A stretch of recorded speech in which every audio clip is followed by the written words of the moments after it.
Man discovers something strange on the train. The whole train was shaking without warning. Before he could realize what was going on, there was a report of an accident on the news. The train has derailed in the forest. The camera pans out. Jeff was sitting in his hospital bed, safe and sound. Even the paramedics were surprised at his luck, because most of the people in this disaster were killed. Jeff was the only one who survived, and he had no physical injuries. Jeff couldn't understand how such a tragic accident could have happened, but he hadn't been hurt at all. That day, Jeff realized, whoever put a note in his car, there was an inexplicable message on it. How many days have you been sick so far?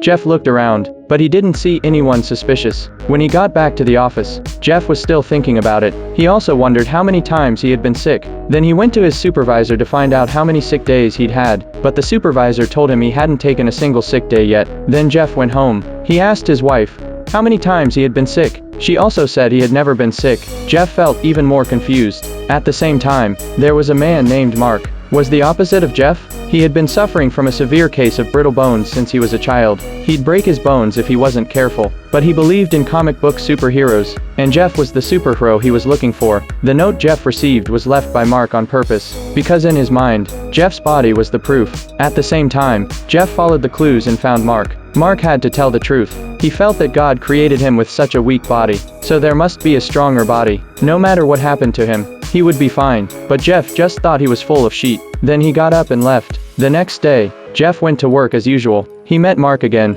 Jeff went over to him to ask him about yesterday's events, but then he suddenly sensed that there was a dangerous man in the crowd.